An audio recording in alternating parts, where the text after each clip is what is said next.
오늘 말씀은 다니엘서 7장입니다. 구약성경 1245페이지 다니엘서 7장 1절에서 14절 말씀. 바벨론 왕 벨사살 원년에 다니엘이 그 침상에서 꿈을 꾸며 뇌 속으로 이상을 받고 그 꿈을 기록하며 그 일의 대략을 진술하니라.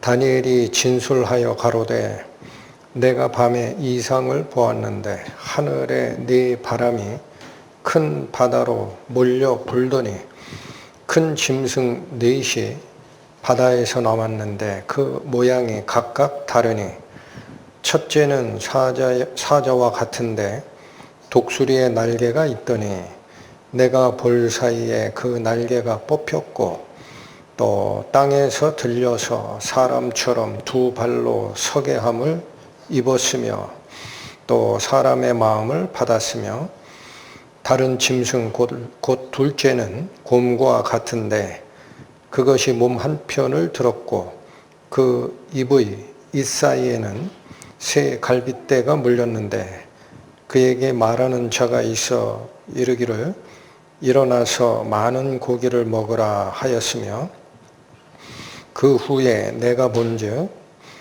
다른 짐승 곧 표범과 같은 것이 있는데 그 등에는 새의 날개 넷이 있고 그 짐승에게 또 머리 넷이 있으며 또 권세를 받았으며 내가 밤 이상 가운데 그 다음에 본 넷째 짐승은 무섭고 놀라우며 또 극히 강하며 또 큰 철이가 있어서 먹고 부서뜨리고 그 나머지를 발로 밟았으며 이 짐승은 전의 모든 짐승과 다르고 또 10뿔이 있으므로 내가 그 뿔을 유심히 보는 중 다른 작은 뿔이 그 사이에서 나더니 먼저 뿔 중에 셋이 그 앞에 뿌리까지 뽑혔으며 이 작은 뿔에는 사람의 눈 같은 눈이 있고 또 입이 있어 큰 말을 하였느니라. 내가 보았는데 왕좌가 놓이고 옛적부터 항상 계신 이가 좌정하셨는데 그 옷은 희게가 눈 같고 그 머리털은 깨끗한 양의 털 같고 그 보좌는 불꽃이요 그 바퀴는 붙는 불이며 불이 강처럼 흘러 그 앞에서 나오며 그에게 수종하는 자는 천천히요 그 앞에 시위한 자는 만만이며 심판을 베푸는데 책들이 펴 놓였더라. 그때에 내가 그 큰 말하는 작은 뿔의 목소리로 인하여 주목하여 보는 사이에 짐승이 죽임을 당하고 그 시체가 상한 바 되어 붙는 불에 던진 바 되었으며 그 남은 모든 짐승은 그 권세를 빼앗겼으나 그 생명은 보존되어 정한 시기가 이르기를 기다리게 되었더라. 내가 또 밤 이상 중에 보았는데 인자 같은 이가 하늘 구름을 타고 와서 옛적부터 항상 계신 자에게 나와 그 앞에 인도되매 그에게 권세와 영광과 나라를 주고 모든 백성과 나라들과 각 방언하는 자로 그를 섬기게 하였으니 그 권세는 영원한 권세라. 옮기지 아니할 것이요 그 나라는 패하지 아니할 것이니라. 기도하시겠습니다. 하나님 아버지, 오늘부터 다니엘서의 후반부 곧 하나님이 중심이 되셔서 이끌어 가시는 이 세상의 역사에 대한 계시 부분을 살피고자 합니다. 이 말씀 앞에 온 세상의 역사가 하나님이 주관하시는 그 권세 아래에서 이루어짐을 분명하게 깨닫고 저희들의 영혼의 문제까지도 주관하시는 하나님께 돌아갈 때만이 영광과 기쁨이 회복됨을 또한 깨닫게 하시어 하나님께 귀 의하고 자기 모든 것을 내어 맡기는 맡김의 역사, 은혜의 역사 이루어지기를 원하오니 인도하여 주옵소서. 예수님 이름으로 기도 올립니다. 아멘. 다니엘서 전체가 12장입니다. 12장. 그런데 이게 딱 반으로 잘라서 6장까지는 말씀하는 바의 초점이 다니엘입니다. 그래서 1장 처음에도 느부갓네살 왕이 유다에서 귀족 또는 왕족의 자제들을 끌어갈 때에 그때 포함돼서 포로로 잡혀갔던 다니엘부터 시작해가지고 우리 지난주에 살피셨던 6장의 마지막 절 6장 28절 한번 보시죠. 이 다니엘이 다리오 왕의 시대와 바삿 사람 고레스 왕의 시대에 형통하였더라. 그래서 그가 바벨론 제국을 무너뜨리고 나라를 세웠던 메데 바사, 메데의 왕이 다리오고 바사의 왕이 고레스입니다. 그 시대까지 형통하였더라라고 사실은 끝났어요. 그래서 1장부터 6장까지는 중심이 누구 중심이냐? 다니엘 중심입니다. 다니엘이 자기 평생에 경험했던 것을 중심으로, 그러니까 이것은 인류 역사의 뿌리를 받고 있는 다니엘이라는 인물 중심으로 설명한 거예요. 그러면 오늘부터 시작하는 이 7장부터 12장까지는 뭐냐면 하나님 중심입니다. 이걸 꼭 깨달으셔야 됩니다. 하나님이 바라보시는 중심이 있어요. 그래서 이 하나님께서는 다니엘이 살았던 시대만을 주관하는 주관자가 아니시거든요. 그래서 이 하나님은 그 다니엘을 통해서 내가 바라보는 세계의 역사는 이렇게 일어날 것이니라 라는 이야기를 계시로 설명해 준 것이 7장에서 12장입니다. 이거를 구분하시고 들으셔야 됩니다. 그래서 여러분 다니엘 7장에서 12장까지의 그 내용은 묵시라 그래요. 묵시, 계시라는 거예요. 앞으로 일어날 일, 하나님의 초점에서 바라보는 앞으로 일어날 일에 대한 이야기가 구약의 유일한 묵시록이 다니엘서 7장부터 뒤쪽까지인 거예요. 그런데 신약에 오면은 묵시록이 또 하나가 있죠. 계시록이. 요한계시록. 그래서 이 요한계시록하고 다니엘서 7장 이후 부분은 겹칩니다. 다른 이야기를 하는 게 아니에요. 겹쳐요. 신약시대에 다시 한번 얘기한 거예요. 예수님이 당신의 사랑하는 제자 요한을 통해서 다시 계시를 준 겁니다. 이 두 가지가 같은 이야기를 하고 있다. 이 사실을 기억해 주시고 오늘부터 들어가는 7장에서 이제는 이 7장의 주제가 뭐냐면 하나님의 나라가 임할 때까지가 있어요. 하나님의 나라가 임할 때까지 인간이 꾸려가는 세계의 역사, 그게 어떻게 진행될 것인가 라는 것을 대략적으로 알려주는 계시입니다. 그래서 여러분 1절 한번 보세요. 7장 1절에 이렇게 기록했습니다. 바벨론 왕 벨사살 원년에, 벨사살 원년이면은 이게 언제입니까? 여러분 역사 머리 아프시지만 여러 번 얘기하니까 기억하셔야 돼요. 바벨론 제국의 초대왕 느부갓네살부터 시작해가지고 바벨론 제국이 언제 끝난다 그랬죠? 벨사살 왕이 죽으면서 끝나요. 근데 그 벨사살 왕이 마지막 10년간을 자기 아버지 나보니두스하고 같이 협치를 하는 상태였는데 벨사살 왕 원년이라고 하면은 바벨론 제국이 망하기 전 10년 전에 이미 받았던 계시라는 거예요.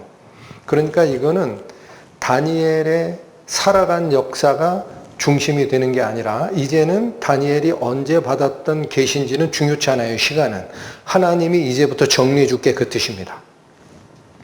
그래서 벨사살 원년의 첫째 해죠. 다니엘이 그 침상에서 꿈을 꾸며 뇌속으로 이상을 받고, 이게 단순한 꿈이 아니라 환상을 본 겁니다. 이게 계시입니다. 환상과 계시를 받고 그 꿈을 기록하며 그 일에 얼마를 진술한 내용이다. 네, 대략입니다. 대략. 그래서 이 대략이라는 거는 우리 다음번 말씀 때까지 이걸 깊이 살필 건데, 인간의 이 역사, 인간의 나라들이 다 진행된 다음에 하나님의 나라가 쓸 때까지를 이 개략적으로 7장이 다시 보여준 겁니다. 그래서 생각해 보시면 그거 한번 보여주신 적이 있거든요. 언제 보여주셨어요? 그렇죠. 다니엘의 인생을 시작하는 1장에서 6장까지 진행할 때 2장에 보면 느부갓네살이 꾼 꿈이 있었습니다. 그때는 어떤 형상으로 꾸느냐? 하나의 신상 모습이었어요. 위에는 금머리, 양팔과 가슴은 은이고, 또 배와 넓적다리는 노시고, 종아리 밑쪽은 철이고, 그런데 10발가락은 철과 흙이 일부가 섞여 있고, 그때 사람의 손에 의하지 아니한 뜨인 돌이 날라와 가지고 신상의 맨 밑에 부분, 발가락 부분을 때렸더니 신상이 다 부서져 가지고 바람에 날려 사라지고, 그걸 때렸던 돌멩이는 점점점 커져서 온 세상에 가득하였나이다. 그 돌멩이가 뭐냐?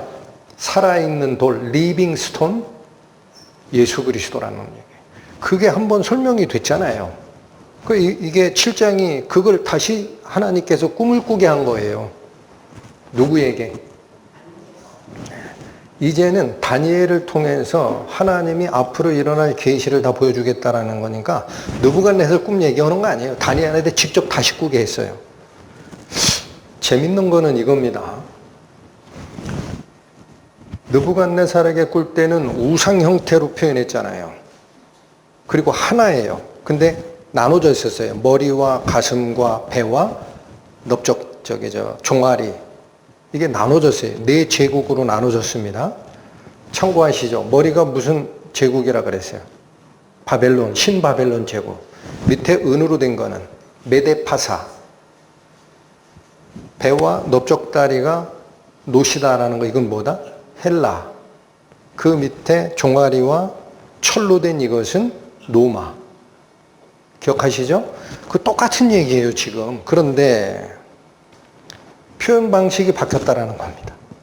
느부갓네살에게 꿈을 꿀 때는 신상 모습으로 했어요. 그런데 저는 이렇게 봅니다. 느부갓네살은 그 당시 살아있지도 아니한 그들의 신들, 마르둑이나 벨이나 느보나 죽은 신을 형상으로 만들어 섬기던 사람이잖아요. 그러니까 그게 왕권이었고 자기를 지탱하는 신적 능력으로 본 사람이에요. 그러니까 느부갓네살에겐 네가 생각하는, 네가 의지하는 그 신적 역사의 주관자인 신상의 모습으로 내가 알려줄게 한 것 같아요. 근데 지금 다니엘에게 다시 꾸게 한 이 꿈은 신상이 아니라 뭐로 비교합니까? 짐승이에요. 자, 이거는 뭐냐면 여러분 잘 들으셔야 됩니다. 7장부터 앞으로 이루어질 이 계시는 하나님의 시각에서 다니엘에게 알려주는 계시라 그랬어요. 기억하셔야 돼요. 그러면 하나님의 입장에서 앞으로 일어날 4제국은 뭐로 보시는 거예요? 짐승으로 보는 거예요. 여기가 굉장히 중요합니다. 왜 사람이 이끌어가는 역사인데 짐승으로 표현하느냐 이거야. 그래서 여러분, 짐승은 여기 잘 보셔야 됩니다. 본질이 뭐냐? 우리 사람은 육체만 보면 짐승하고 다를 게 별로 없죠. 그런데 다르단 말이에요. 창세기에 사람을 만드는 과정을 보면 짐승은 종류대로 만들었다라고만 얘기했지 상의하거나 한 적이 없어요. 그런데 마지막에 사람을 만드실 때는 성삼위 하나님이 서로 상의를 하십니다. 하늘에서 우리가 우리의 형상을 따라 사람도 만들고 그 사람으로 3차원 공간에서 왕권, 하나님의 대리자로 세워서 모든 짐승을 다스리게 하자. 이 회의를 한 다음에 하나님께서 당신의 형상을 따라 사람을 만들고 이랬단 말이에요. 그러니까 이 사람은 하나님의 형상이 첨가가 되지 않았을 땐 짐승의 일종이에요. 굉장히 중요한 얘기를 하는 겁니다. 그건 짐승이에요. 그런데 하나님의 형상을 가진 상태에서는 그거고 완전히 달라요.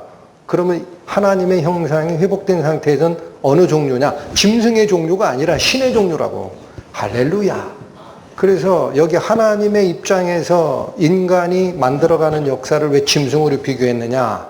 하나님을 이해하지 못하는 상태에서는 짐승처럼 본능에 따라서 서로 권력 다툼을 하다가 만들어가는 역사일 수밖에 없으니까. 그것밖에 안 되니까. 그것밖에 안 되니까. 이해하세요? 여러분, 시편 49편 갑니다. 시편 49편, 구약성경 836페이지 피십니다.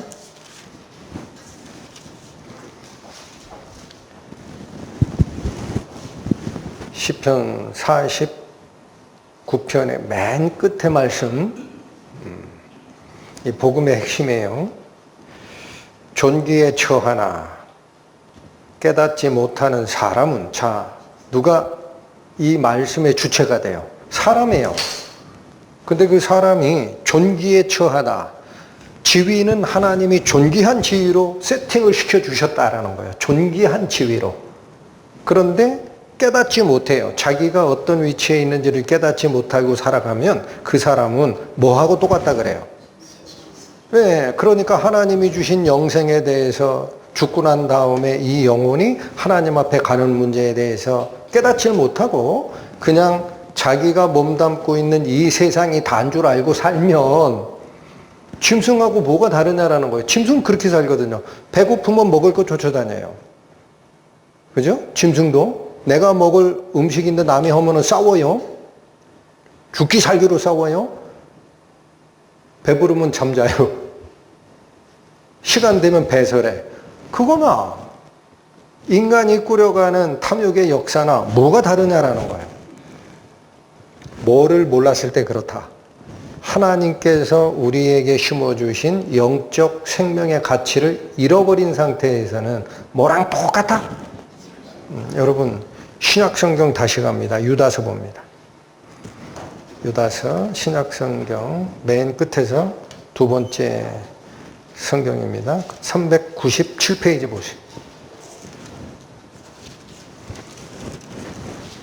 유다서, 이건 1장밖에 없습니다. 유다서는 10절 보십니다. 신약성경 397페이지 유다서 1장 10절 찾으셨습니까? 자, 이렇게 이야기합니다. 이 사람들은 무엇이든지 그 알지 못하는 것을 회방하는도다. 자기가 이해 못하는 것은 가짜다, 속았다라고 다 모독을 한다라는 거예요. 회방이라는 게 그거예요. 모독하는 거예요. 또 저희는 이성 없는 짐승같이 본능으로 아는 그것으로 멸망하느니라. 이 표현이세요. 이게 구원받지 못한 사람을 설명하는 문장입니다. 근데 여기 보면 짐승을 뭐라고 표현했습니까? 이성이 없는 상태라는 거예요. 이 말을 반대로 바꾸면 사람은 이성이 있다는 얘기가 됩니다. 그래서 이 이성이 없는 짐승은 본능으로 아는 것으로 망한다. 이렇게 번역한 본능으로 아는 것으로 라는 그 표현은 뭐냐면 본능적으로 생각하기 때문에라는 거예요. 본능적으로 생각하는 것밖에 없기 때문에, 이성이 없기 때문에 본능으로 생각하는 대로 살다가 죽는다라는 거예요. 이게 방금 전에 시편 49편 20절 말씀하고 똑같아요. 존귀한 위치를 하나님으로부터 부여받은 게 사람이지만 깨닫지 못하면 뭐와 똑같다? 멸망하는 짐승 같도다. 여기는 뭐라고 표현해요? 이성이 없는 짐승처럼 살아가다가는 본능적으로 생각하는 방식으로만 살아가기 때문에 결국 그렇게 죽을 것이다.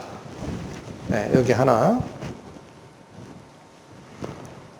지금 그 문장에서 이성 없는이라는 단어 있습니다. 이성 없는. 네, 여러분 신약 성경이 기록된 헬라를 가보면 이 단어가 무슨 뜻이냐면 알로가라고 읽히는 단어예요. 네, 이건 이성 없는이라니까 형용사예요. 원래 이 알로가라는 단어의 원형은 뭐냐? 알로고스입니다. 명사예요, 그게. 무슨 뜻일까요? 로고스가 뭐예요? 그게 말씀이에요. 어? 그런데 그 앞에 부정 접두 아가 붙어요. 그래서 알로고스라는 거는 말씀이 없는이라는 거예요. 예? 그러니까 뭐냐? 하나님의 살아계신 말씀을 이해하지 못하는이라는 뜻이에요. 여기 이성 없는이라는 게 헬라어적 의미가 아주 깊은 뜻이 있어요. 그래서 하나님의 영적인 말씀을 구분하고 이해하는 능력은 누구에게만 준 거예요? 사람에게만 준 거예요. 동물에게는 없어요. 그래서 그 알로고스, 적인, 즉 말씀을 이해하지 못하는 짐승들은 어떻게 살아가는 방법밖에 없다?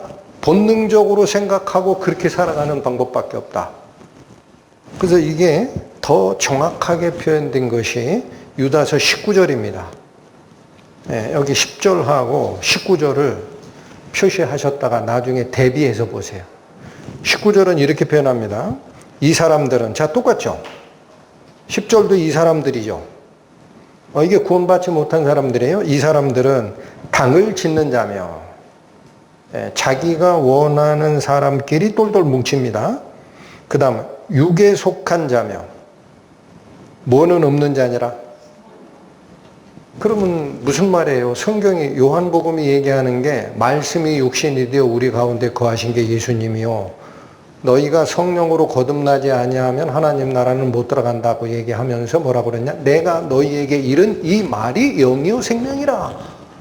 로고스가 생명이라. 로고스가 성령이라. 알 로고스 상태는 성령이 없는 거야. 그 사람들은 육체에 속한 생각으로만 살아가는 거야. 할렐루야. 성경을 잘 보셔야 됩니다. 그래서 자, 제가 드리고 싶은 얘기가 이거예요. 다시 돌아오세요.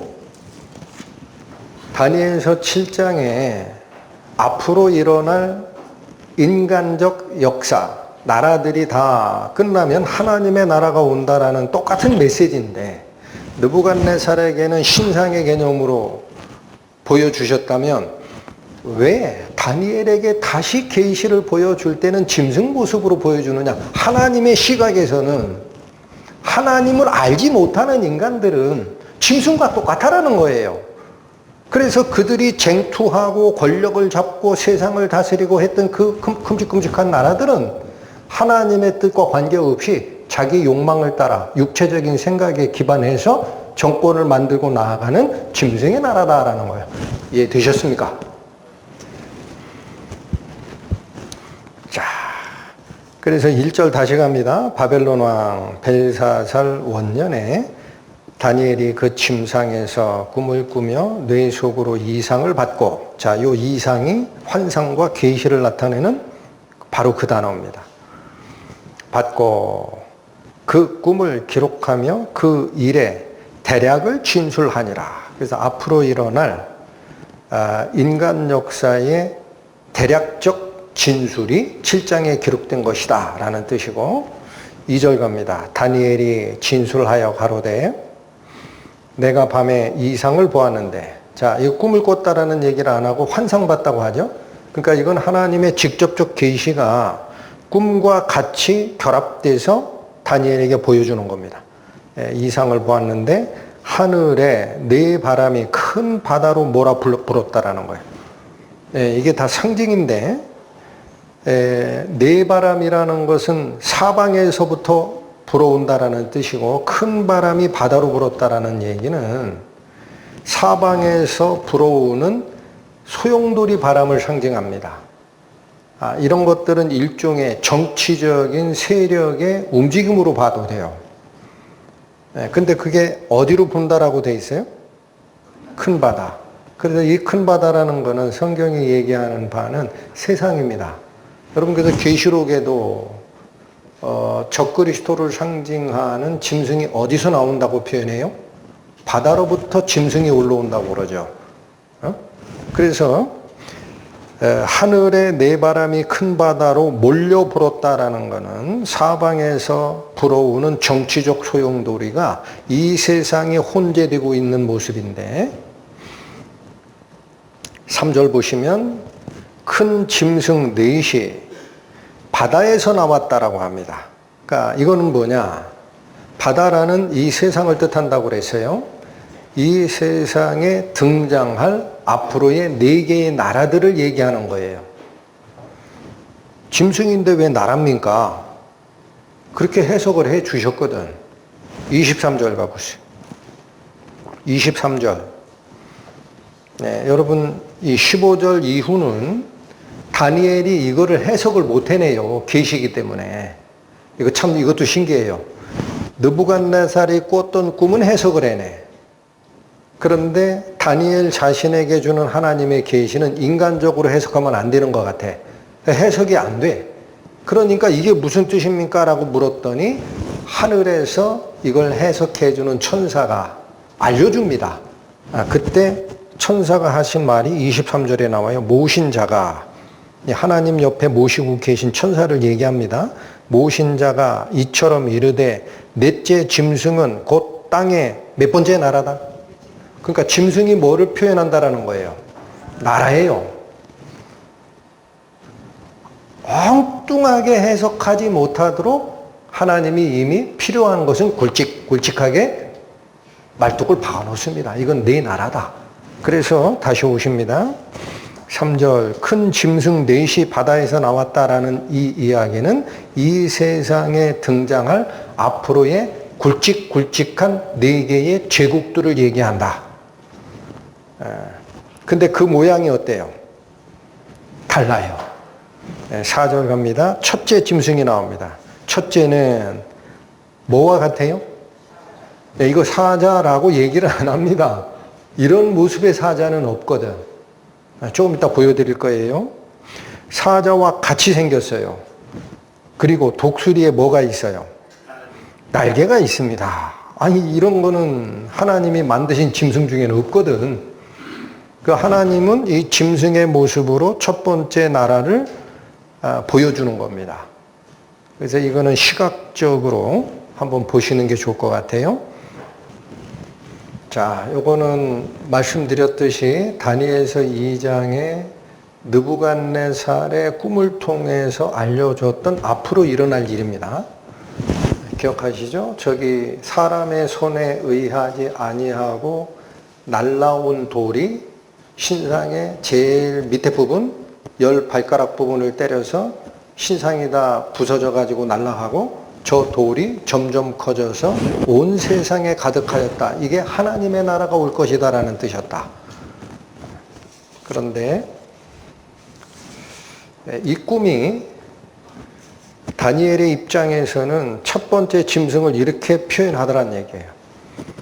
4절 다시 보세요. 첫째는 뭐와 같은데? 네, 사자와 같습니다. 그런데 뭐가 있어요? 독수리의 날개가 있어요. 이게 왜 이렇게 표현하실까? 자, 보십니다. 첫째는 사자와 같은데 독수리의 날개가 있더라라는 얘기예요. 이거 누구 얘기하는 거죠? 그러니까 다시 정리 먼저 하세요. 느부갓네살에게 보여줬던 신상에서는 첫 번째 머리 부분 금, 여기가 바벨론 제국이라 그랬어요. 근데 다니엘에게 보여준 첫 번째 짐승이 첫째 나라니까 이게 바벨론 제국이에요. 누가 다스리는 나라? 느부갓네살이. 근데 그 짐승을 사자, 또 독수리의 날개가 있는 사자라고 표현하더라. 왜 그러냐? 다니엘서 2장 38절에 그때 설명해 준 게 이겁니다. 인생들과 짐승과 공중의 새들 어느 곳에 있는 것을 물론하고 그것들을 왕의 손에 붙이사 다 다스리게 하셨으니 왕은 곧 그 금머리입니다 라고 설명했어요. 여기 보십시오. 뭐를 다스리는 권세를 줬다고요? 그러면 땅 짐승의 왕이 사자잖아요. 공중의 새들의 왕이 뭐예요? 독수리예요. 그래서 이 이미지입니다. 이미지. 이걸 가져오는 거예요. 하나님께서. 그리고 이게 첫 번째 모습인데 4절의 후반절 봅니다. 내가 볼 사이에 그 날개가 뽑혔고 또 땅에서 들려 사람처럼 두 발로 서게 함을 입었으며 또 사람의 마음을 받았다. 이게 바뀝니다. 이 짐승이 이렇게 바뀌어버려요. 사자의 날개가 뽑혔죠. 사람처럼 두 발로 섰죠. 이 표현을 쓰더란 얘기예요. 날개가 뽑혀서 땅에서 들렸다라는 게 무슨 말이냐. 마찬가지. 이건 다니엘서 4장에 나왔던 사건이에요. 뭐예요? 다니엘이 엄청 높게 자란 나무로 비유되는데 하늘의 순찰자가 와서 그걸 베버리라 그러죠. 그리고 네가 짐승의 마음을 받아 7대를 지나리라 라고 하는 그거. 나무가 베어지는 꿈에 대해서 다니엘이 해석하는 말이 다니엘서 4장 32절입니다. 뭐라고 돼 있었습니까? 네가 사람에게 쫓겨나서 들 짐승과 함께 거하며 7대를 지내서 지극히 높으신 자가, 이게 하나님이에요. 인간 나라를 다스리며 자기 뜻대로 그것을 누구에게든지 주시는 줄을 알기까지 짐승처럼 낮아지리라 그랬어요. 그렇죠? 그게 뭐예요? 자기가 얼마나 높았는지 독수리 날개처럼 하늘을 날아가는 이 자만심에 부풀어 있었거든. 그래서 하루는 궁전 위에서 거닐다가 자기가 만든 바벨론 성을 보고 뭐라고 그랬어요? 이 바벨론 성은 나의 능력과 나의 권세로 만든 것으로 이 성은 나의 영광을 드러내는 것이 아니냐 할 때에 하늘에서 소리가 나서 느부갓네살아, 나라의 위가 내게서 떠났는지라, 교만의 날개를 꺾으실 것이다. 아시겠습니까? 그 날개가 꺾인 거예요. 아무것도 아닌 것 같은데 성경이 의미하는 바가 기가 막힙니다. 그 다음 날개가 뽑혀서 땅에서 들렸다라는 건 알겠다. 근데 뭐가 또 있어요? 사람의 마음을 받았대. 여러분 여기 잘 보십시오. 다니엘 7장에 나오는 4가지 짐승들이 있어요. 그 중에 사람의 마음을 받은 거 유일하게 첫 번째 짐승입니다. 다른 데는 그런 말을 안 써요. 집에 가서 다시 확인하세요. 그 무슨 말이냐. 다 짐승과 같이 일어나는데 느부갓네살만큼 하나님을 알고 죽는 거예요. 그래서 제가 이 말씀 앞에서 설명드릴 때 느부갓네살의 간증은 구원받은 자가 하는 간증의 가장 표본이다까지 설명했어요. 기억나십니까? 그래서 사람의 마음을 받는 유일한 왕이에요. 저 4개 제국에 유일하게 하나님이 인정하는, 내가 원래 너에게 부여했던 하나님을 아는 지식 너는 깨닫게 되리라라는 은혜 아닙니까? 그래서 이게 뭐라고 돼 있어요? 이렇게 돼 있잖아. 그 나무가 베어지는 환상 꿈처럼 느부갓네살이 실제로 7년 동안 리칸트로피, 늑대 인간 증후군, 이게 의학 용어로도 나온다 그랬죠? 그것처럼 짐승처럼 살다가 요렇게 될 때가 있습니다. 그 기한이 참에 나 느부갓네살이 하늘을 우러러 보았더니 내 총명이 다시 내게로 돌아온지라. 어떻게 됐다고요? 짐승의 마음에서 사람의 마음을 갖게 됐다라는 거예요. 위에 두 번째 밑줄 빨간색 비교하세요. 이런 거 알려주라고 말씀 전하는 자를 세우는 겁니다. 여러분이 혼자 읽으면 무슨 얘기인지 모르니까. 내 총명이 내게로 돌아왔다는 얘기야. 그러면 저게 저 밑줄이 그냥 짐승 리칸트로피 늑대 인간 증후군으로 낮아졌다가 인간의 이성까지 돌아왔다는 얘기냐? 아니다라는 거예요. 요 뒤에 나오잖아. 지극히 높은 자에게 감사하는 마음을 깨닫게 된 겁니다. 이게 곧 뭐다? 이성 없는 짐승같이 본능으로 생각하는 그것으로 살다가 많은 게 아니라 존귀한 위치에 처해서 하나님이 우리에게 준 영광을 깨달은 상태까지 간 겁니다. 누가? 느부갓네살이. 전 거의 맞다고 봅니다. 우리 나중에 죽어서 하나님 앞에 가면 느부갓네살 형제로 만날 가능성이 커요. 응? 그래서 이게 인간의 마음을 받았다라는 거예요. 그럼 저기 저 모습, 저 사자 모습 다시 보세요. 저게 맹수의 위력이 있어요. 사람, 날개 잘린 사람이야. 희말타군이 하나 없죠. 근데 뭐가 회복이 됐어요, 여러분? 하나님을 아는 인간의 마음을 가진 상태로 회복이 됐다는 거예요. 자, 그 다음에 두 번째 짐승이 나옵니다. 이건 영상으로 곧바로 갑니다.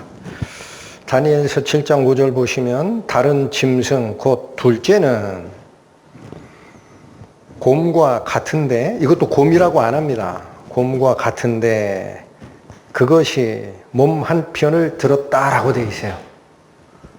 그래서 여기도 보세요. 두 번째 나오는 나라가 무슨 나라라고 그랬죠? 메데바사. 바벨론 제국이 멸망되고 그 뒤를 잇는 메데바사. 그게 곰인데 몸의 한편을 들었다라는 표현을 합니다. 그게 무슨 말인가 했더니 우리 성경에는 몸 한편을 들었고라고 표현한 이 단어 있습니다. 들었다. 이게 뭐냐? 일어나다. 영어로 arise. 부흥하다라는 뜻이에요. 이 단어입니다. 그게 어디에 사용되던 단어냐? 다니엘서 2장 39절 제가 한번 읽겠습니다. 여기 보면 이때 쓰던 단어예요. 왕의 후에 왕만 못한 다른 나라가 일어날 것이요 할 때 쓰던 단어야. 그러니까 지금 이 말씀으로 다시 돌아오세요. 분명히 메데바사가 곰으로 상징지는 저 나라인데 몸의 한편이 일어났다라는 게 무슨 말이냐. 여기 보십시오. 메데바사 연합군이 바벨론을 멸망시키고 정권을 잡았지만 메데는 금방 죽어요. 나중에 어디로 옮겨가요? 주권이. 페르시아, 바사입니다.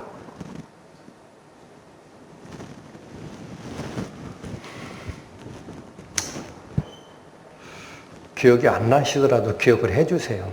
역사는 그래서 필요한 겁니다. 그래서 몸의 한편이 나라처럼 일어났다는 얘기는 메데는 사그라들고 페르시아가 부흥할 걸 얘기하는 거예요. 이 표현이.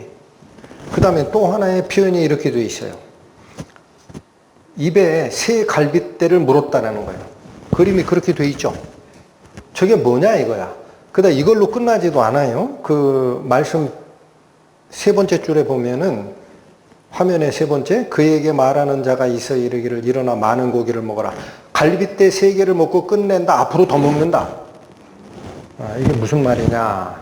갈빗대 3개라는 거는 메데 페르시아 제국이 정복할 굵직굵직한 세 나라입니다. 보십시오. 지도입니다.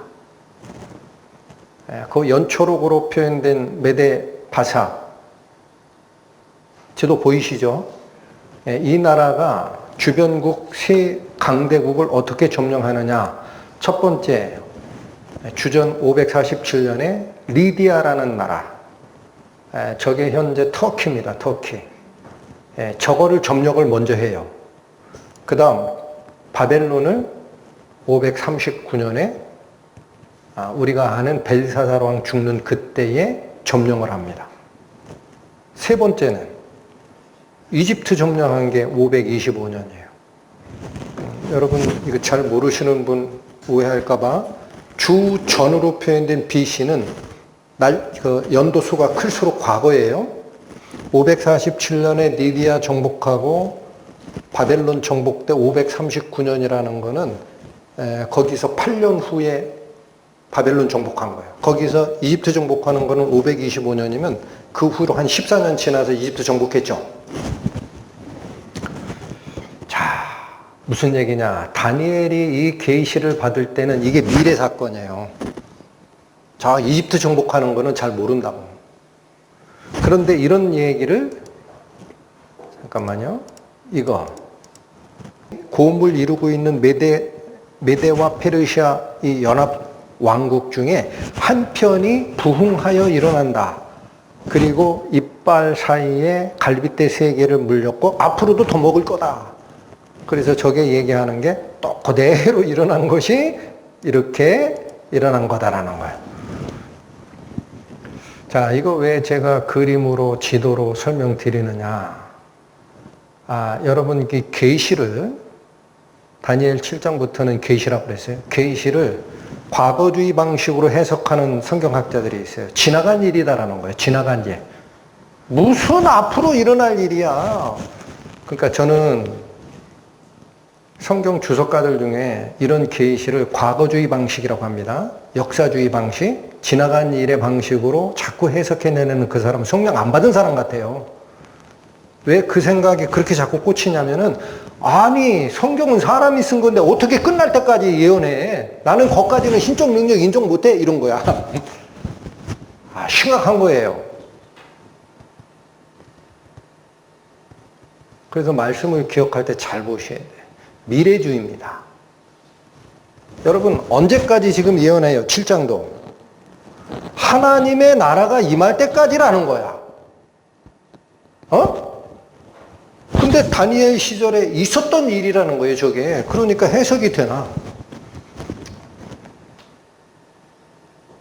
우리는 성경 말씀이 이끄는 대로 가면 됩니다. 그래서 이렇게 일어났다. 이게 다 실현이 돼요. 자, 이제 세 번째 짐승 갑니다. 6절 보시면 그 후에 내가 또 본즉 다른 짐승 곧 표범과 같은 것이 있는데, 표범이라고 그래요? 표범을 닮았다 그래요? 네, 이런 동물은 없거든. 표범과 같은 것이 있는데 그 등에는 새의 날개 몇 개가 있어요? 4개. 그리고 그 짐승은 또 머리가 몇 개? 4개. 자, 화면 보세요. 이렇게 생긴 짐승이야. 이런 거 없죠?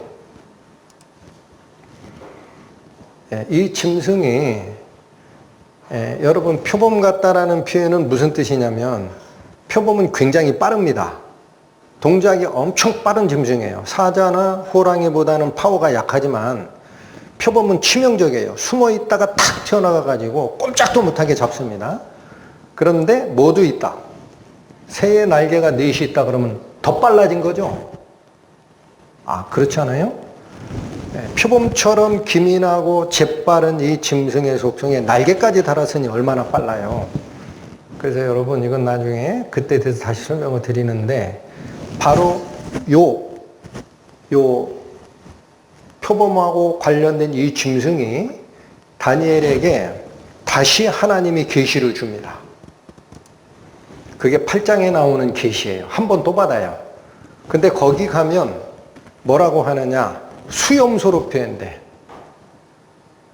암염소가 아니라 순염소로. 근데 그 순염소가 서편에서부터 와서 온 지면에 두루 다니되 땅에 닿지 아니할 정도로 빨리 갔다라는 거예요. 우리 성경에는 발이라는 거는 번역이 안 돼 있지만 다른 성경에는 번역이 돼요. 온 지면에 두루 다니며 땅에 닿지 아니하였다라는 거는 발이 땅에 닿을 새가 없을 정도로 빨리 다니는 짐승이 있어요. 그게 무슨 말이냐? 이 헬라 제국이, 여기 보십시오. 알렉산더. 여기 보세요. 여기가 마케도니아예요. 여기가. 여러분 잘 보십시오. 여기까지가 아시아예요. 여기까지. 요 흑해를 넘어 이쪽은 유럽이에요. 그런데 요 마케도니아에서 알렉산더의 아버지가 나라를 구축하기 시작합니다. 분열되어 있던 민족을 다 통일하고 이어받은 알렉산더가 여기서 출발합니다. 해서 여기 딱 넘어오는 시기가 BC 334년이에요. 터키 쪽으로 넘어와요. 그 다음에 쭉 진출해가지고 인도까지 갑니다.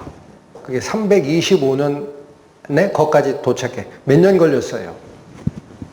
9년. 이렇게 빠른 정복 국가가 없습니다. 그 역사학자들이 하는 얘기가 있어요. 헬라 제국의 그 군대의 기민성은 역사에서 찾아볼 수 없을 만큼 빠르다라는 거예요. 어마어마하게 빨리 가요. 네? 그래서 심지어 그 야사에 보면은 빨리 달려가야 되니까 방해되는 것은 있으면 안 되죠. 그래서 알렉산더 대왕이 자기 휘하에 있는 병사들 수염도 못 기르게 했대요. 걸치적거린다고. 그래서 여러분 제가 안 띄워드렸지만 알렉산더 대왕이라고 추정되어 있는 초상화 인터넷에 검색해 보세요. 수염이 없어요. 매끈해, 그죠? 왜? 자기도 그렇게 깎았어. 그 정도로 빨리 달립니다. 그러니까 이게 빨리 간 거예요. 그럼 자, 다시 한번 오세요. 머리 넷이 있다라는 건 뭐야, 그러면? 머리는 지휘통제 센터를 머리라고 하죠. 그러니까 알렉산더가 금방 죽어요. 그렇게 빨리 인도까지 정복을 했는데 그때 정복 후에 어느 지역인지 이제 기억이 안 나는데 그 토착병에 걸려가지고 병에 걸려서 금방 죽어버려요. 젊은 나이에. 그러니까 이 나라를 누가 가질 건가 했더니 여기 다니엘서 8장에 또 나옵니다. 수염소가 스스로 심히 강대하여 가더니 그게 알렉산더 대왕이에요. 강성할 때에 그 큰 뿔이 꺾입니다. 알렉산더가 죽어요. 그리고 그 대신에 현저한 뿔, 넷이 하늘 사방을 향하여 나타나라고 하죠. 알렉산더가 죽고 나서 뿔 넷이 대신 지배 세력으로 등장할 거다. 그래서 여러분, 알렉산더 사후에 그 밑에 있던 장군 넷이 나라를 갈라먹습니다. 이거 역사에 나와요. 저게 언제 있었던 거냐? 주전 301년이에요. 그러니까 아까 제 지금 기억이 맞나요? 다시 돌아서 확인해 보죠. 여기 인도까지 정복했던 게 325년이에요. 여기서 몇 년 지났어요? 301년. 한 24년 지났죠? 그러니까 알렉산더 대왕이 젊은 나이에 병사하고 그 밑에 네 장군들이 자, 알렉산더 왕이 죽어도 그걸 이을 아들이 없어요. 젊어서 죽었어요. 그러니까 네 장군들이 저걸 권력 다툼을 하다가 301년이면 인도 정복하고 한 20년 지난 다음에 네 나라로 확실하게 갈라집니다. 그래서 원래 여기 마케도니아 지역, 알렉산더 아버지가 일어났던 이 지역을 카산드로스라는 사람이 지배를 하고 이 위쪽은 여기까지 터키의 북부까지 리시마코스라는 부하가 정복을 하고 이집트와 이스라엘을 포함한 여기가 프톨레미 왕조, 나머지는 셀레쿠스 왕조가 갈라집니다. 복잡한 이야기를 왜 설명을 드리느냐? 첫 번째 짐승, 두 번째 짐승, 세 번째 짐승은 역사에서 이미 어떻게 됐다? 확실하게 입증이 됐다라는 거예요. 그럼 다니엘 때 하나님이 주신 계시가 사람 말이에요? 전체를 한눈에 보시는 창조주 하나님이 주시는 말씀이에요. 그죠? 그러니까 여러분 그냥 막 듣지 마시고 잘 생각을 하셔야 된다고. 여러분 유명한 점쟁이 있다 그러면 가서 복채 놓고 내 앞에 일 어떻게 될 건가? 내 10만 원 줄 테니까 복채 좀 넉넉하게 드릴 테니까 나 좀 알려주시고 그러죠? 또 무슨 정감록 이런 예언서 있다 그러면 사람들이 몰려가잖아. 세상이 어떻게 될 거야? 좀 알자. 갈 필요 없어요. 다 거짓말이야. 그런데 하나님 말씀은 어떻다? 어떻다? 끝까지 보신다. 그런데 하나님 말씀에 이 일을 다시냐고. 왜 이 일을 다시냐고. 하나님 생각은 그렇지만 내 생각은 달라요. 그러잖아. 하나님의 권위를 볼수록 고개를 숙이셔야 됩니다. 하나님이 옳으시고 제가 틀렸습니다. 아멘.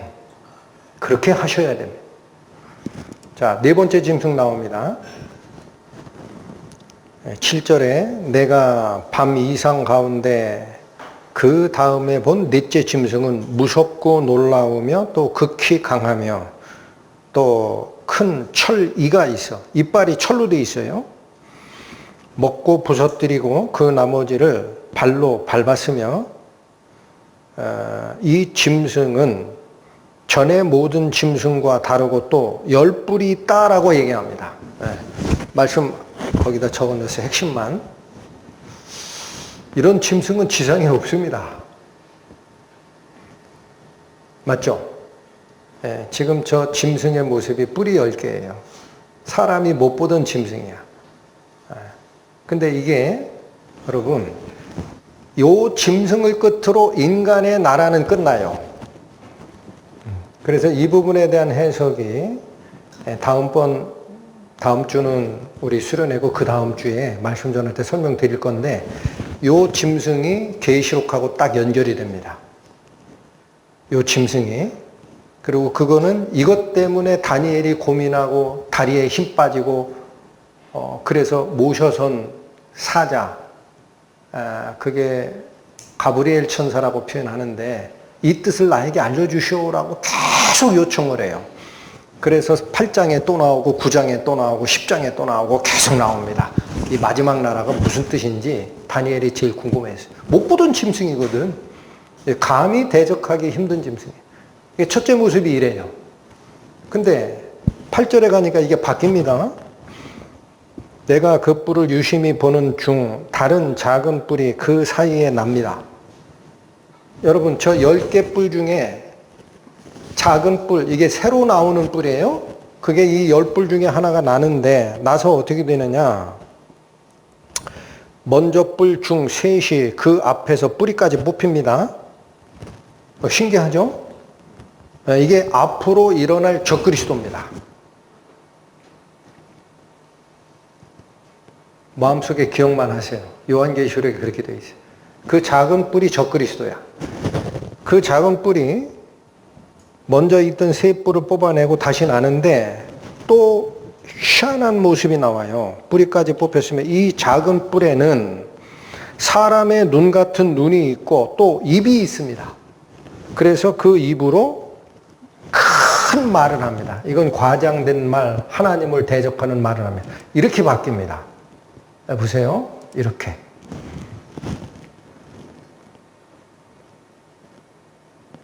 뿔 3개가 빠지고 하나가 더 났으니까 10개에서 3개 빠지면 7개. 이게 나오면 8개. 뿔 8개예요. 저거 인공지능 활용하는 방법 쓴 겁니다. 성경 말씀 알려주고 그대로 한번 그림 그려볼래? 안 보이시나 봐? 여기 보세요. 가운데 뿔 났죠? 눈이 있고 뭐가 있어요? 말하는 입이 있어요. 이렇게 바뀝니다.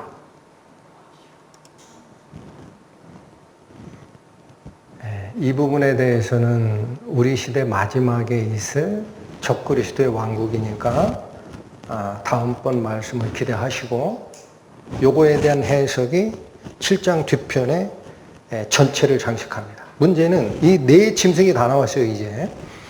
그런데 그 이어지는 말씀이 9절입니다. 9절.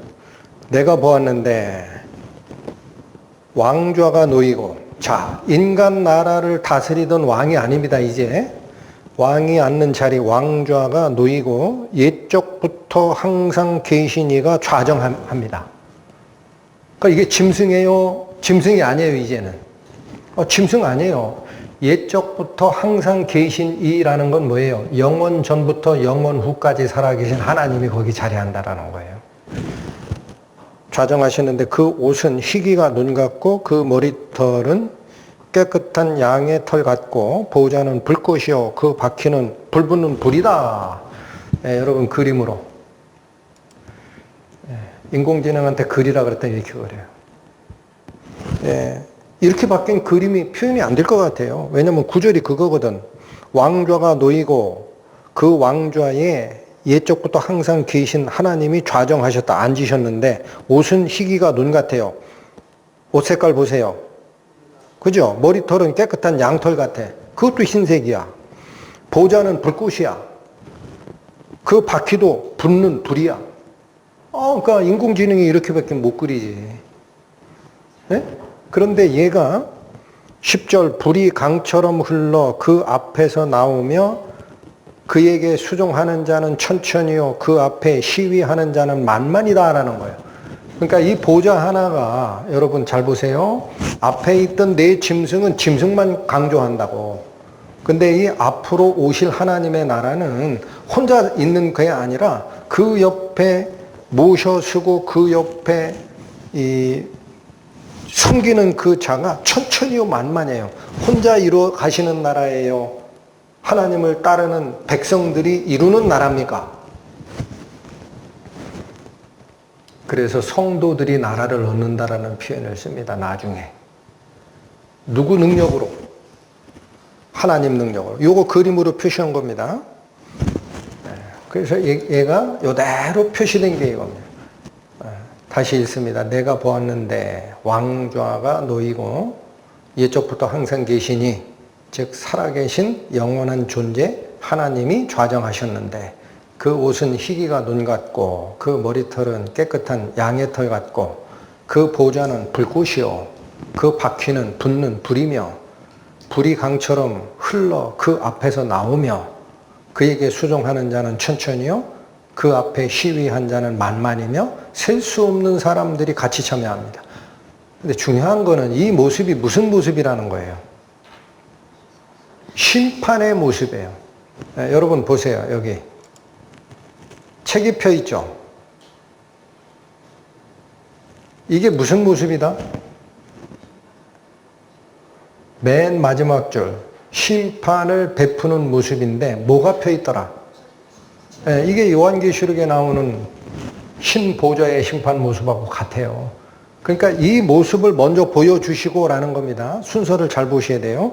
하나님의 심판 보좌에 앉은 모습을 먼저 보여주시고 11절이 나오는 거예요.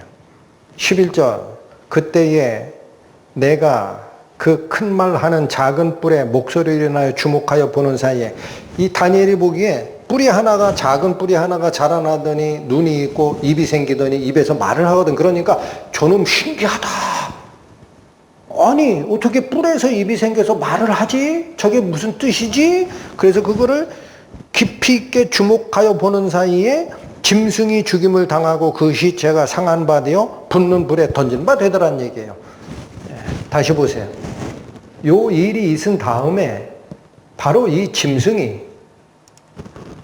요 말하는 뿔이 있는 짐승 요 짐승이 어떻게 되더라? 죽임을 당합니다. 에? 여기 그죠? 그리고 이 시체가 어디에 던져져요?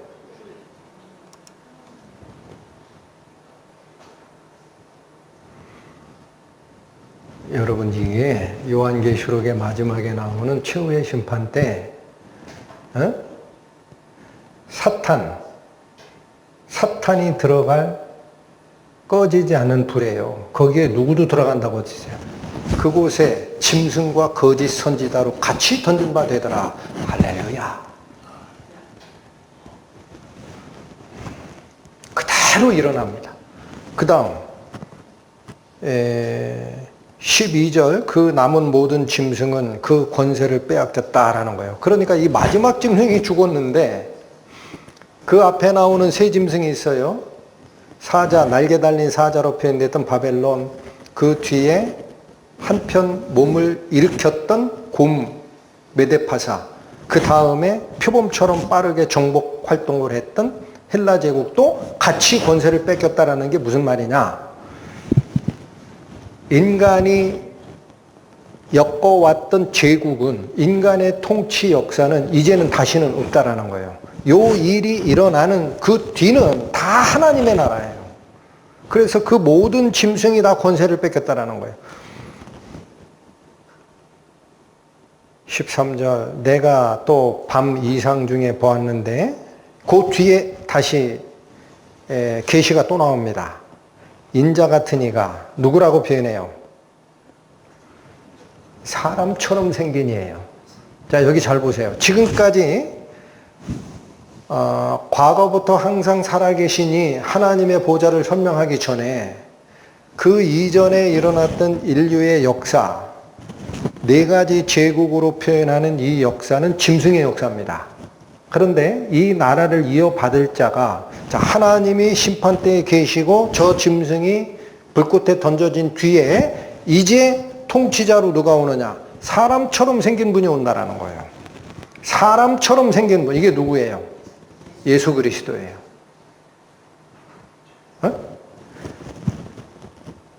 13절 다시 보세요. 내가 또 이상 중에 보았는데 인자 같은 이가 하늘 구름을 타고 와서, 이건 하늘에서 오시는 존재라는 거예요. 땅에서 난 존재가 아니에요.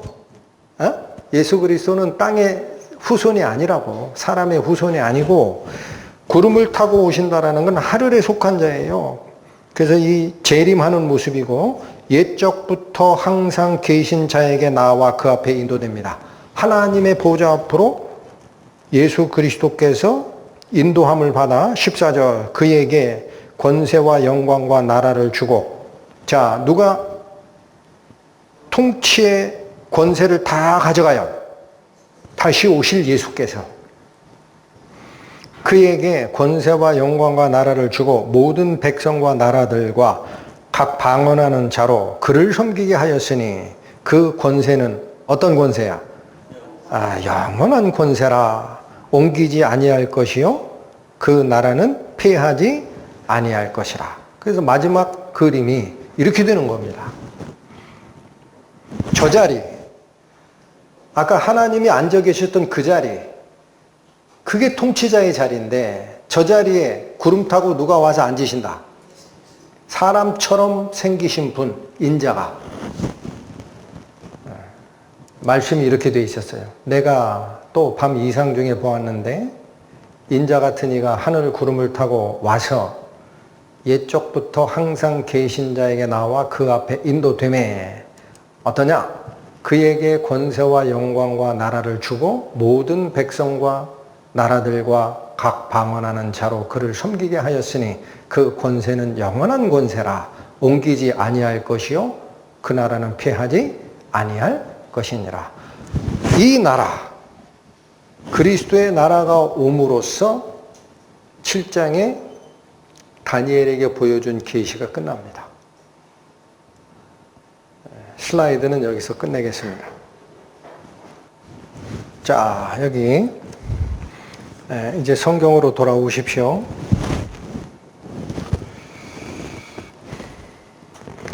다니엘에게 보여주었던, 다니엘이 살아있었던 바벨론 제국에서 시작하여 네 번째 왕국에 가면 인간 역사가 끝날 것이고, 그 마지막 왕국이 끝나면은 하나님의 나라가 쓸 것이다 라는 이 해석을 과거주의 해석으로 설명하는 사람들은 계시록에 있는 예수 그리스도의 재림이 아니고 다니엘이 살아있던 그 시대다라고 해석을 해낸다는 거예요. 그게 참 안타깝습니다. 성경 말씀을 성경 말씀대로 권위를 인정하지 않기 때문에. 그럼 여기 보십시오. 마지막에 상고하고 싶은 게 이거였어요. 13절 집중하십시오. 내가 또 밤 이상 중에 보았는데 누가 온다 그래요? 인자 같으니. 여러분, 요한계시록 갑니다. 1장. 신약성경 399페이지. 요한계시록 1장 12절 봅니다.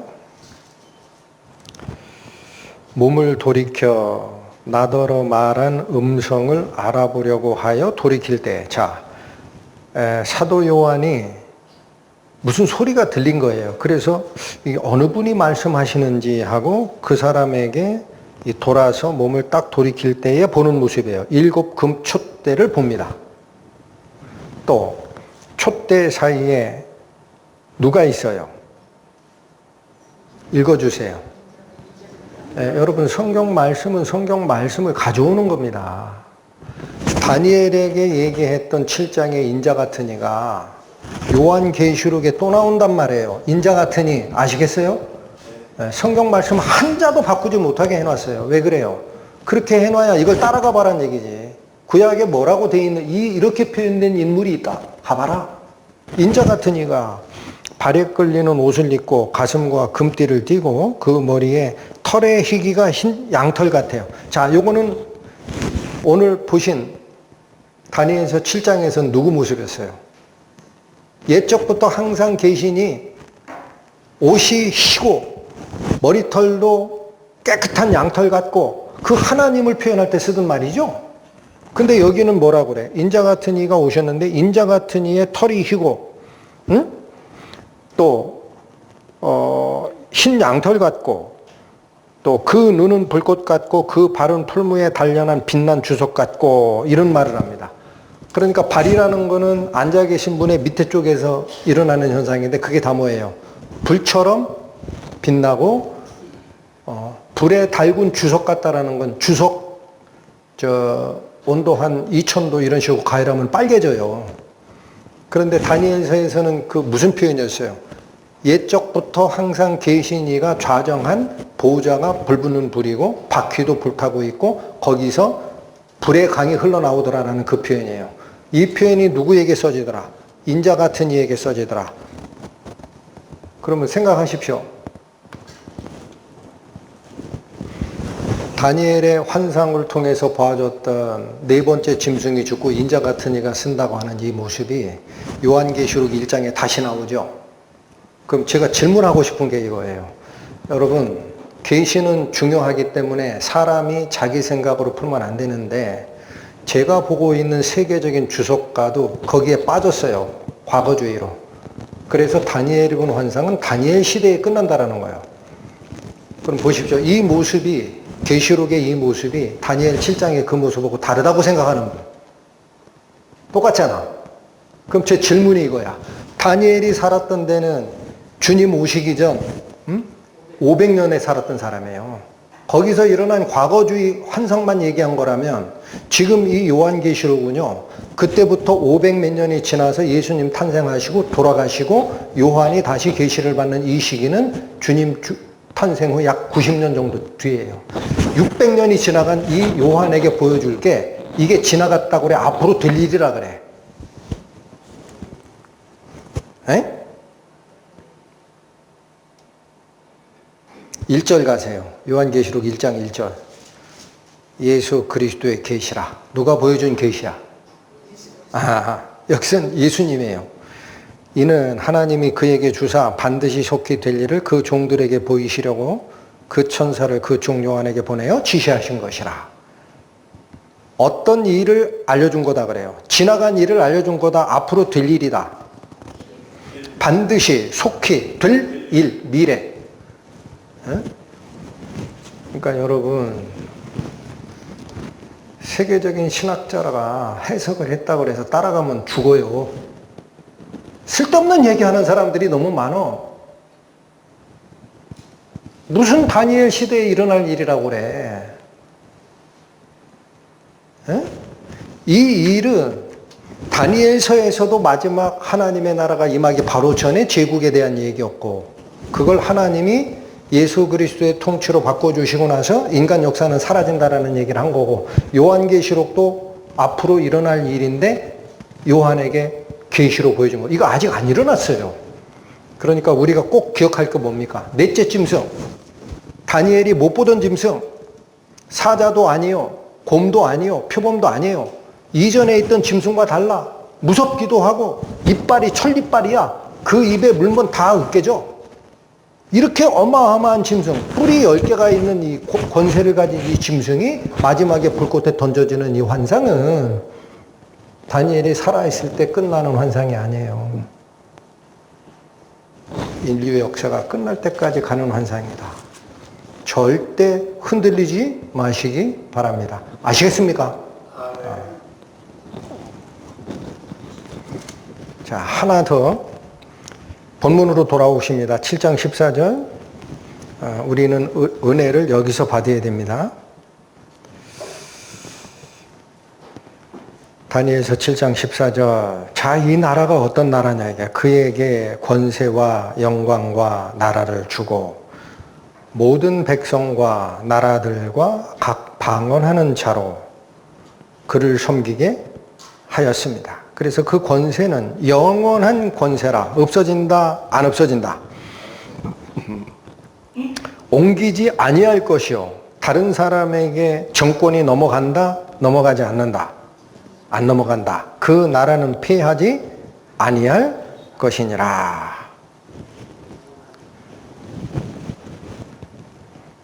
다니엘을 통해서 보여주셨던 계시의 끝은 여기 잘 보십시오. 우리가 사는 게 마지막 시대라고 저는 거의 확신합니다. 요즘 시대에 세상이 주는 물질적 축복이 선악과를 보고 유혹을 받았던 하와가 느꼈던 유혹보다 엄청 크다고 저는 생각해요. 그까짓 거 그때는 먹는 사과 하나지. 지금은 유혹이 얼마나 큰지 아세요? 인간이 만들어 놓은 물질 세계가 주는 효익이 있죠. 하나님 필요 없어 하는 당연한 시대로 가고 있어요. AI가 주는 시대, 돈이 주는 시대, 물질이 주는 시대. 그러니까 그 물질 어떻게 하면은 내가 조금 더 뺏을까 하고 성과급 달라고 날리고. 옛날 얘기하면 이 황금 알을 낳는 거위가 있는데 그 하나씩 알 낳는 게 이 기다리기가 뭐해? 그러니까 우리 어떻게 하자 그랬어? 배를 갈라가지고 황금 알 다 꺼내 먹자. 그러다 거위 죽었잖아. 그 어마어마한 유혹이 있습니다. 우리 성도들은 뭐를 봐야 됩니까? 세상 역사가 어떻게 나를 유혹해 가더라도 뭐가 올 것이다. 하나님이 통치하는 나라가 올 것이다.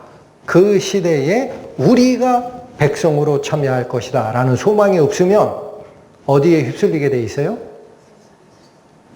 여러분, 나는 안 그렇다. 나는 안 그럴 거야. 내가 하나님을 영접했어. 내가 어떻게 그럴 수 있어? 자신하지 마세요. 세상에 묻혀 사는 시간이 많죠.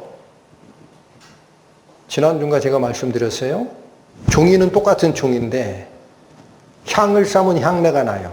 생선을 싸면 무슨 내가 나요? 비린내가 나요. 내가 가지고 있는 시간을 하나님의 말씀에 얼마나 접촉하느냐가 하나님의 복음의 향기를 뿜어내는 종이가 될 건지 세상에 물들어 썩어가는 어물전 냄새를 풍기는 종이가 될 건지를 결정할 겁니다. 틀림없습니다. 정신 차려야 됩니다. 정신 차려야 됩니다. 자다가 깰 때가 되었으니. 성경 말씀. 이 꼭 환상 계시 얘기다 보면 그게 언제 돼? 저 그리스도는 어디서 나와? 구체적인 거기에 신경을 많이 쓰는 분들이 있어요. 그 하나님이 하실 일이지 왜 자꾸 신경을 쓰시냐고. 우리는 그날이 가까움을 볼수록 하나님이 왜 자꾸 종말론에 대해서 성경에 사람들이 그 얘기를 좀 뺐으면 믿을만 할 건데 자꾸 마지막에 끝난다. 이 세상은 다 멸망한다. 하나님의 나라가 그리스도의 통치가 온다라는 얘기로 허무맹랑한 약속을 줘가지고 하나님 못 믿게 하느냐라고 얘기를 하죠. 왜 그걸 기록하셨을까요? 예? 보이지 아니하는 하나님의 약속을 거듭난 영으로 내 속에 실제 생명의 시로 받은 자들만은 그 약속이 진짜라는 걸 알게 되기 때문에 이 세상에 눈 돌리고 살지 말라라는 경고입니다. 갈수록 더해질 거다. 그러니까 예수께서 인자가 다시 올 때에 세상에서 믿음을 보겠느냐. 여러분, 이 권세가 영원한 권세라는 이 표현이 한번 다시 확인합니다. 느부갓네살이 꾸었던 그 신상이 마지막에 부서지고 그걸 때렸던 살아있는 돌 리빙스톤이 온 세상에 가득한 그때 쓰여진 표현이에요. 여기 잡아주세요. 7장 14절 잡아주시고 2장 44절 같이 봅니다. 7장 14절 그에게 권세와 영광과 나라를 주고 모든 백성과 나라들과 각 방언하는 자로 그를 섬기게 하였으니 그 권세는 영원한 권세라 옮기지 아니할 것이요 그 나라는 피하지 아니할 것이라. 그런데 2장 44절 봅니다. 이 열 왕의 때에 지금까지 지나갔던 모든 인간의 왕의 통치 시대 끝에 그 뜻이에요. 하늘의 하나님이 한 나라를 세우시리니 이것은 영원히 망하지도 아니할 것이요 그 국권이 다른 백성에게 돌아가지도 아니할 것이요 도리어 이 모든 나라를 쳐서 멸하고 영원히 설 것이라. 같아요, 달라요? 똑같죠? 그래서 45절 왕이 사람의 손으로 아니하고 산에서 뜨인 돌이 철과 놋과 진흙과 은과 금을 부서뜨린 것을 보았은즉 크신 하나님이 장래 일을 왕에게 알게 하신 것이라. 이 꿈이 참되고 이 해석이 확실하니이다. 세상 끝까지 보여주신 계시의 아웃라인, 대략적인 계시를 기록했다라는 1절 말씀처럼, 그러면 그 약속의 나라를 소망을 하고 살아가는 우리는 세상에 물드는, 내가 종이라면 이 종이의 말씀의 향기를 품어내도록 말씀을 쌓아야 되는데, 그게 아니라 세상에 묻혀 살다가 어물전 생선 썩은 냄새가 나도록 하는 그것은 막아야 되지 않겠습니까? 어떻게 하면 돼요? 소망이 실제가 되면 이 세상은 그림자일 뿐입니다. 여러분, 히브리서 갑니다. 히브리서 봅니다. 10장. 신약 성경 364페이지 보십니다. 히브리서 10장.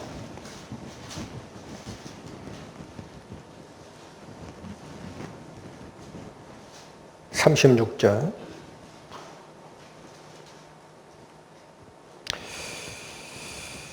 (35절부터) 읽겠습니다. 35절부터 그러므로 너희 담대함을 버리지 말라. 이것이 큰 상을 얻게 하는 근원이다. 36절. 너희에게 뭐가 필요하다 그래요?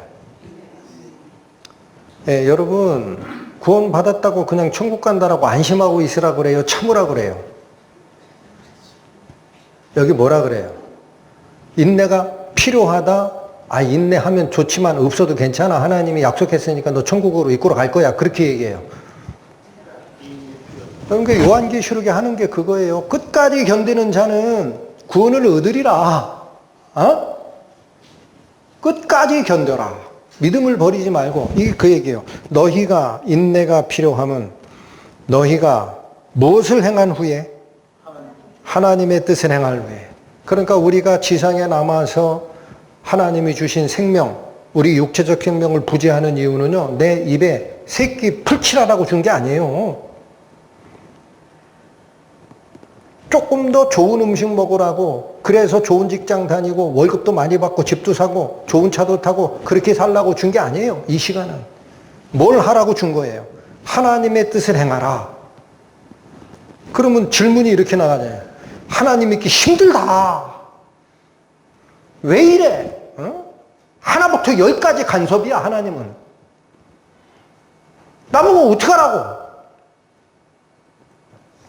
에이, 못 믿겠다.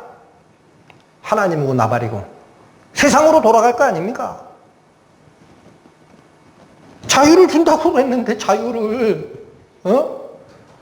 진리를 알지니 진리가 너희를 자유케 하리라 했더니 하나님이 자유는 무슨 하나부터 10까지 다 간섭이시네 할 거 아니에요.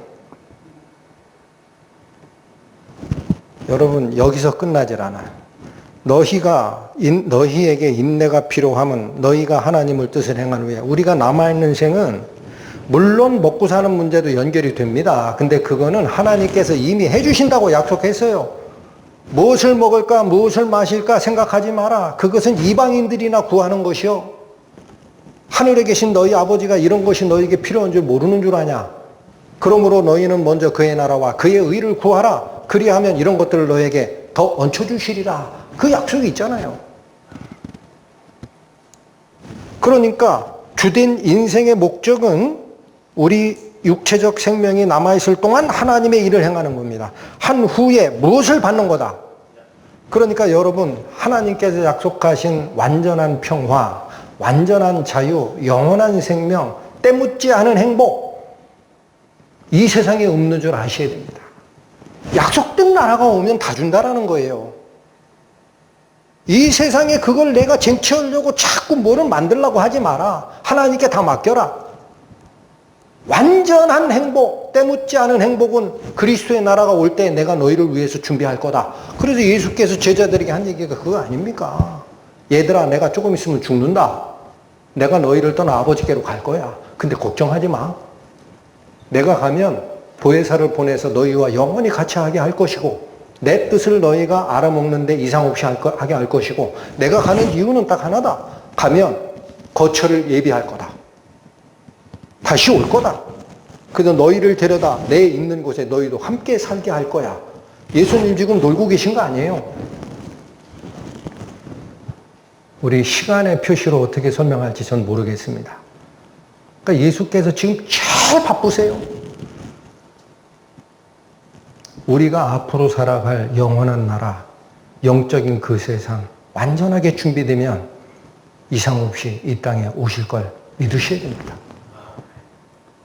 그래서 우리는 그 영원한 소망을 몸에, 가슴에 품고 내가 가진 모든 것은 여러분 하나님께 그냥 드려보세요.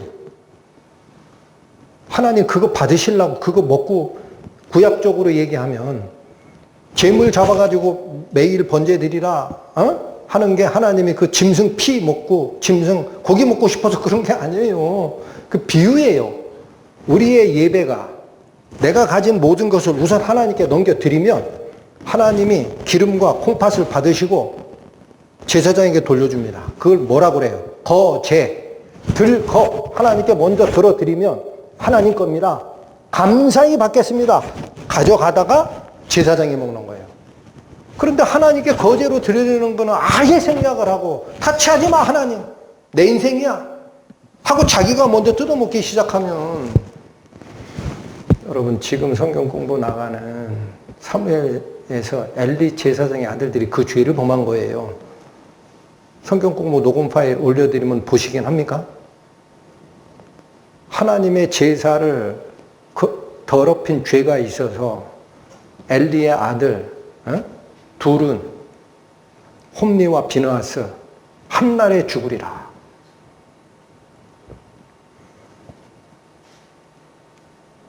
대신 복받는 사람이 누구예요?